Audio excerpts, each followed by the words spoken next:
रवि लामिछानेको पक्राउ प्रक्रियामा गम्भीर कानुनी त्रुटि, 3 थुनुवा पूर्जी नै गलत तारिखमा राखिएको अवस्थामा पक्राउ, न्याय प्रणालीको मूल मर्म विपरीत, थुनुवा पूर्जी बिना र अदालतको स्पष्ट आदेश बिना थुनामा राखिएको आरोप, अनधिकृत रूपमा पक्राउ प्रक्रिया फौजदारी संहिता विपरीत, पक्राउ पूर्जीमा चलानी नम्बर नै नरहेको कानुनी व्यवसायको दाबी, सार्वजनिक बिदाको दिन हिरासतमा राखिएको थुनुवा पूर्जीमा कैफियत, 20 पृष्ठ सिद्धान्त अनुसार सम्पूर्ण प्रक्रिया स्वतः बदर हुने तर्क, सर्वोच्च अदालतमा बन्दी प्रत्यक्षीकरणको रेट दर्ता, थुना मुक्तको माग। दर्शकवृन्द, तारिख थाम्ने अवस्था हुँदाहुँदै पक्राउ गर्नु फौजदारी न्याय प्रणालीको मूल मर्म विपरीत रहेको कानुन व्यवसायीको तर्क।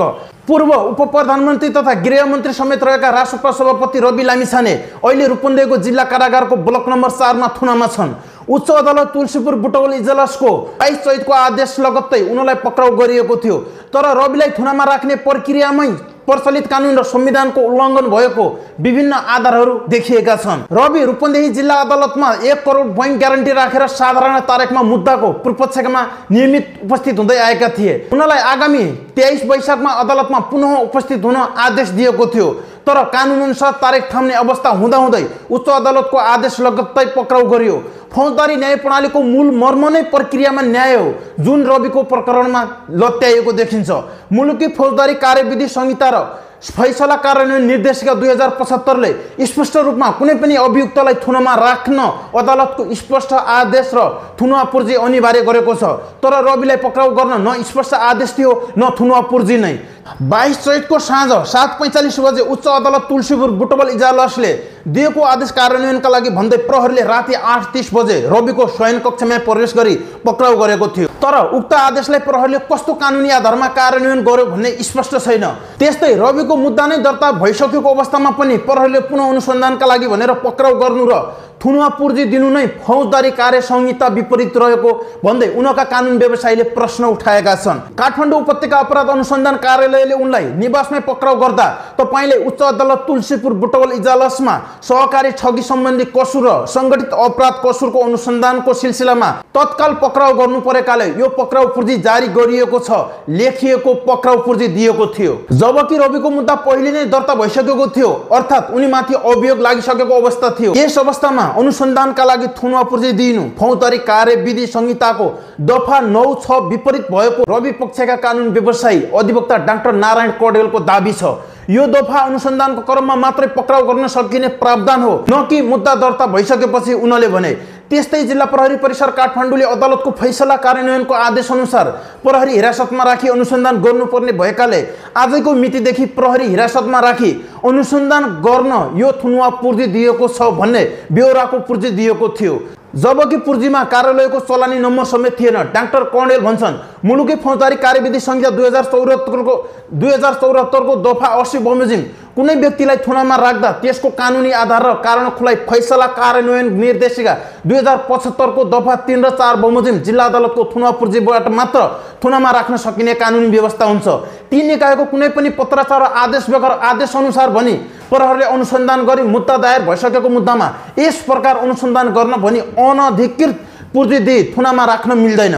रविलाई उच्च अदालतको आदेश लगत्तै पक्राउ गरेर 23 चैतमा अदालतमा उपस्थित गराउने भनिए पनि सार्वजनिक बिदा भएको कारण देखाउँदै सो दिन उनलाई रूपन्देही जिल्ला प्रहरी कार्यालयको हिरासतमा राखियो, तर सोही दिन दिएको थुनुवा पूर्जीमा पनि कैफियत देखिन्छ। जिल्ला प्रहरी कार्यालय रूपन्देहीको थुनुवा पूर्जीमा लेखिएको थियो, उच्च अदालत तुलसीपुर बुटवल इजलास समक्ष पेश गर्नका लागि यस कार्यालयमा आज मिति 2081 12-23 गते जिल्ला प्रहरी परिसर काठमाडौँको पत्र साथ उपस्थित गराएकोमा आज मिति 2081 12-23 गते सार्वजनिक बिदा परेकाले अदालतमा उपस्थित गराउन नसकिएकाले अदालत खुल्नका बखत उपस्थित गराइने गरी आजकै मिति 2081 12-23 गते देखि यस कार्यालयको प्रहरी परिसरमा राख्नुपर्ने भएकाले तपाईलाई हिरासतमा राखी यो थुनुवा पूर्जी दिएको छ, तर फैसला कार्यान्वयन निर्देशिका 2075 को दफा 3 र 4 बमोजिम रूपन्देही जिल्ला अदालतको थुनुवा पूर्जीबाट मात्र थुनामा राख्न सकिने कानुनी व्यवस्था हुन्छ। उच्च अदालतमा उपस्थित गराउने कानुनी व्यवस्था नै छैन। रविलाई 25 चैत 081 मा रूपन्देही जिल्ला अदालतले अर्को थुनुवा पूर्जी दिएको थियो, जसले सो भन्दा पहिला 22 चैतमा सो अदालतले काठमाडौँको जिल्ला प्रहरी परिसरलाई कुनै आदेश दिएको रहेनछ भन्ने पुष्टि भई कुनै साधिकार निकायको आदेश बिना नै अनाधिकार रूपमा परिसरबाट पक्राउ गरेको तथ्य स्पष्ट भएको उनीहरूको दाबी छ। सर्वोच्च अदालतद्वारा प्रतिवादित 20 पृष्ठ सिद्धान्त अनुसार कुनै कार्य सुरु हुनु नै गैर कानुनी रूपमा भएमा त्यसपछि गरेका सबै प्रक्रिया पनि स्वतः बदर हुन्छन्। त्यस्तै दाबी गर्दै कानुन व्यवसायीहरूले रवि लामिछानेलाई यथाशीघ्र थुनामुक्त गर्न बन्दी प्रत्यक्षीकरणको रिट दायर गर्न सकिने सुझाव दिएका थिए। त्यसै अनुसार आइतबार सर्वोच्च अदालतमा बन्दी प्रत्यक्षीकरणको रिट दर्ता भइसकेको छ। अदालतमा उपस्थित हुने अवसर समेत नदिएको आरोप मुलुकी फौजदारी कार्यविधि संहिताको दफा 85 र 86 अनुसार अदालतमा तारिखमा उपस्थित हुन पाउने र आवश्यक परे म्याद थप गर्न पाउने व्यवस्था छ। रविको हकमा 23 वैशाखमा पेशी तोकिएको थियो। दफा 86 बमोजिम म्याद थपी पाउँदा 23 जेठमा अदालतमा उपस्थित हुन अनिवार्य रहेको र सोही बखत उपस्थित हुँदासम्म उच्च अदालतको आदेश बमोजिम 1 करोड बैंक ग्यारेन्टीलाई फुकुवा गरी थुनामा राख्नु पर्नेमा सो प्रक्रिया विपरीत रूपन्देही जिल्ला अदालतबाट 25/081 मा दिएको थुनुवा पूर्जी पनि बदर भागिरहेको रवि पक्षीय कानुन व्यवसायीहरूको तर्क छ। अधिवक्ता डाक्टर नारायण कण्डेल भन्छन्, मुलुकी फौजदारी कार्यविधि संहिता 2074 को दफा 80 बमोजिम कुनै व्यक्तिलाई थुनामा राख्दा त्यसको कानुनी आधार र कारण खुलाइ फैसला कार्यान्वयन निर्देशिका 2075 को दफा 3 र 4 बमोजिम जिल्ला अदालतको थुनुवा पूर्जीबाट मात्र थुनामा राख्न सकिने कानुनी व्यवस्था हुन्छ। ती निकायको कुनै पनि पत्राचार वा आदेश बेगर आदेश अनुसार भनी प्रहरीले अनुसन्धान गरी मुद्दा दायर भइसकेको मुद्दामा यस प्रकारका अनुसन्धान गर्न भनी अनधिकृत पूर्जी दिई थुनामा राख्न मिल्दैन। त्यस्तै राष्ट्रिय स्वतन्त्र पार्टीमा पनि भूकम्प गइरहेको छ। रवि लामिछाने थुनामा भएको कारण राष्ट्रिय स्वतन्त्र पार्टीकी सांसद पूर्व शिक्षा मन्त्री सुमना श्रेष्ठले पनि राष्ट्रिय स्वतन्त्र पार्टीकी सहमहामन्त्री पदबाट राजीनामा दिएकी छन्। अहिले उहाँको सामाजिक सञ्जालमा टीका टिप्पणी साथै आलोचना भइरहेको छ। अहिले रवि लामिछाने थुनामा भएको बेलामा नै उहाँले यसो निर्णय लिनु गलत हो, उहाँ चाहिँ अवसरवादी हो भनेर चाहिँ कतिपयले चर्चा गरिरहेका छन्। चाहिँ एक मान्छे दुई पद थाम्न सकिँदैन, काम गर्न सकिँदैन भनेर नै राजीनामा दिएको भन्ने कुरा छ।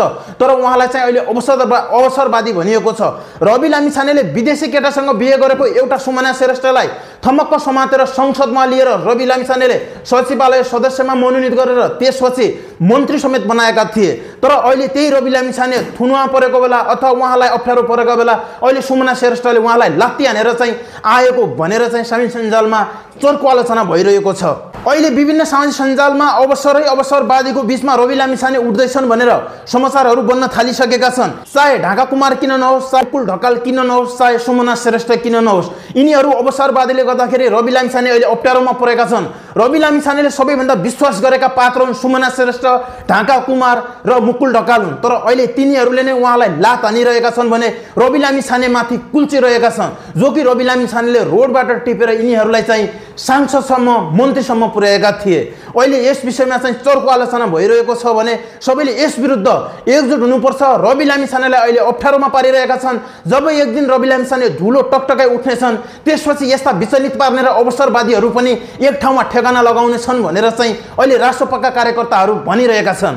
रवि लामिछानेको पक्राउदेखि होस् चाहे थुनामा पठाउनदेखि होस् सबै कुरा चाहिँ विवादित रूपमा चलिआएको छ। चाहे उहाँलाई मध्यराति पोखरा लिएको कारण किन नहोस्, अहिले सबै कारणले हेर्दाखेरि नै राज्य आतंक रवि लामिछानेमाथि धरपकड नै गरिरहेको भन्ने किसिमको आम जनतामा आभास भइरहेको छ भने एक दिन अवश्य न्याय प्रणालीले अथवा न्यायमूर्तिहरूले पनि बुझ्नेछन् र सरकारले कतिसम्म रवि लामिछानेलाई आदि ठहराएको छ, कसरी उहाँसँग व्यवहार गरिरहेको छ भन्ने कुरा पनि एक दिन न्यायमूर्तिले दिनेछन्। र बाइचान्स रवि लामिछाने धुलो टकटकाउँदै अदालतबाट निस्किएर न्याय पाए भने चाहिँ अवश्य यस्ता अवसरवादीहरू र भ्रष्टाचार दलाल र देशलाई बेचिखाने कङ्गाललाई ठेगाना लगाउनेछन् भनेर चाहिँ आज राष्ट्रिय स्वतन्त्र पार्टीका कार्यकर्ताहरूले सामाजिक सञ्जालमा यथाशिष्ट आफ्नो भाषा प्रयोग गरिरहेका छन्। साथीहरू, यस विषयमा तपाईँको धारणा के छ?